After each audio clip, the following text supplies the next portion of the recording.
This day could have turned out a whole lot worse, and I'm just glad that no one got seriously hurt.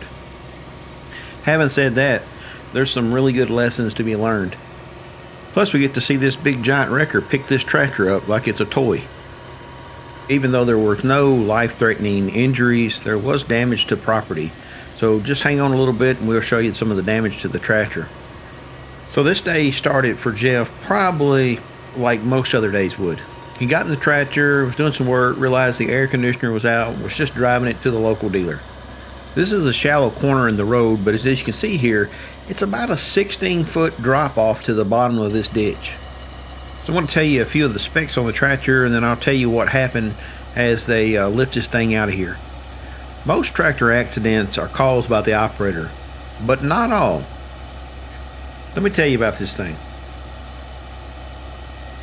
With the tires loaded, the tiller on the back, and the loader on the front, you're probably looking at about 10,000 to 11,000 pounds for this tractor. This tractor tops out at about 16 miles an hour. And if you've never been on a road gear on a tractor, 16 miles an hour is pretty fast. These things are not sports cars, nor do they handle like one. So as Jeff come around this fairly unexciting curve, the steering went out. He had no steering whatsoever and was doing 16 miles an hour. As you can see from this tire mark here, it happened so fast that he had no time to react. He was off in the ditch before he could really do anything.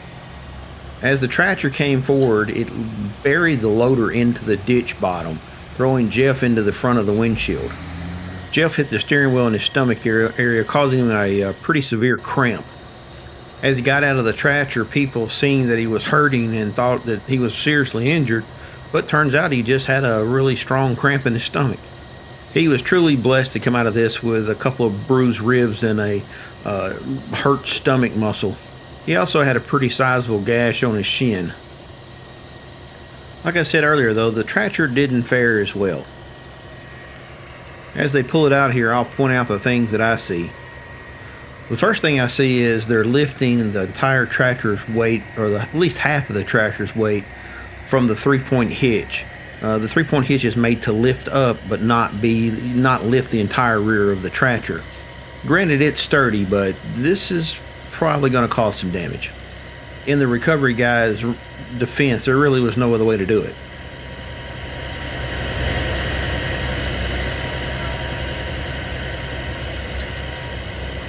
These guys have got to be on-the-spot problem solvers. They just, have to kind of make it up as they go, as whatever the situation presents. I got a kind of a soft spot for these guys because in the military, for my first probably 6 years, I ran a large wrecker for the Army, and I found some of the same unique challenges. The recovery guys have got some pretty unique equipment here. This wrecker with this crane is pretty amazing, and you can see here the operator of it, it's sitting up on top by the truck. He's actually using a remote control to move the crane around, so he can get a bird's eye view of what he needs to see. But it's still, they just have to problem solve. They see one problem, they fix it, and then they look for the next problem until they finally get the whatever they're doing done.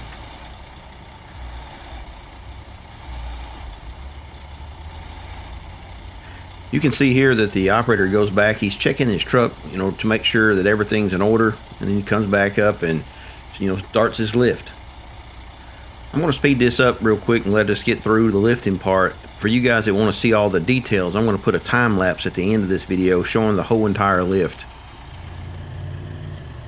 Now that they have it out of the ground, you can see that the right front of the tractor, the right front of the bucket, took the brunt of the hit, and it's actually bent the top of the bucket back. It also, it's hard to see in this video, but it looks as if the loader has been warped as well. The front axle also looks as if it's been moved back slightly. So there's probably some pretty sizable damage here that's going to maybe be more than this tractor's worth. At the end of the day, that's not these guys' job. He's cleaning the mud out of it, and they're going to get it to where it needs to go. That's their job. I don't think Jeff will really know the full extent of damage until they get it into a location where they can really look it over good.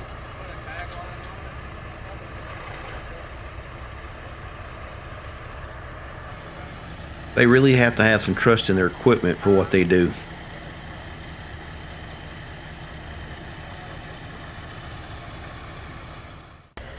So after they got their tagline tied to the back of the tractor, they started their lift. Pretty interesting to watch these two work together. They really got some teamwork going on. It's like they're doing it without ever even talking about it very much. They've obviously worked together quite a bit. Now I will point out one thing. Look up at the top. As you see, as I move around here, the electric lines are right there. When we're working on cranes, you always have to be aware of those situations. So that's always in the back of their mind.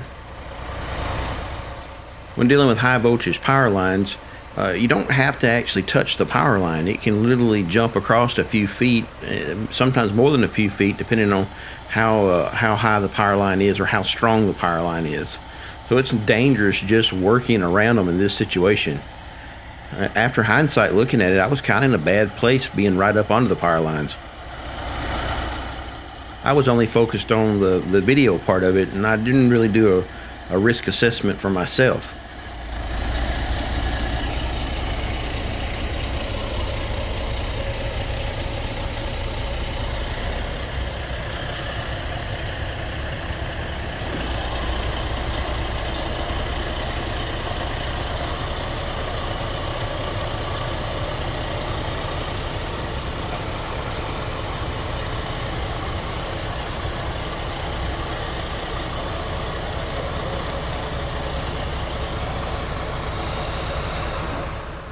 I am very much in awe of this crane on the back of this truck. The engine never even strained. It just acted like it was lifting a toothpick.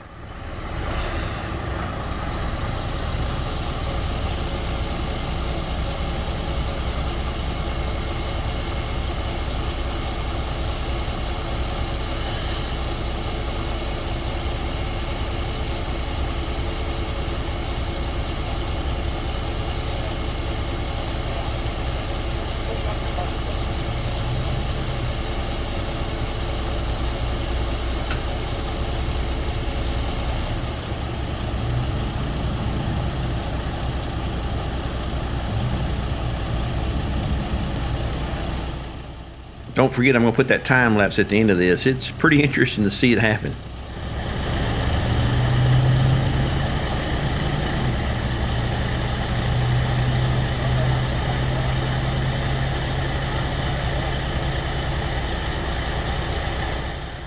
Now that they got it out of the ditch, they have to turn the tractor around facing one direction or the other in the road so they can back their big wrecker up to it and tow the tractor away.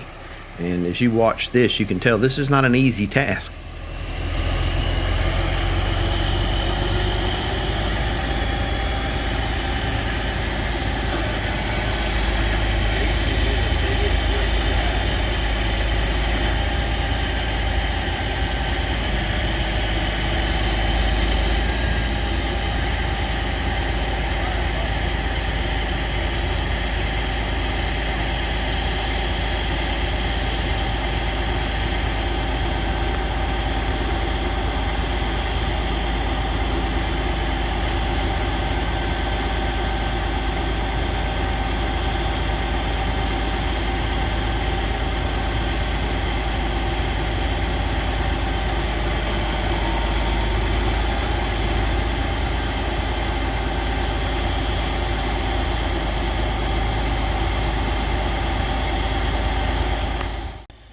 You can see here they picked the tractor back up because they really needed it straightened out the other way, so when they turned the truck around to tow it off, it was in the right place.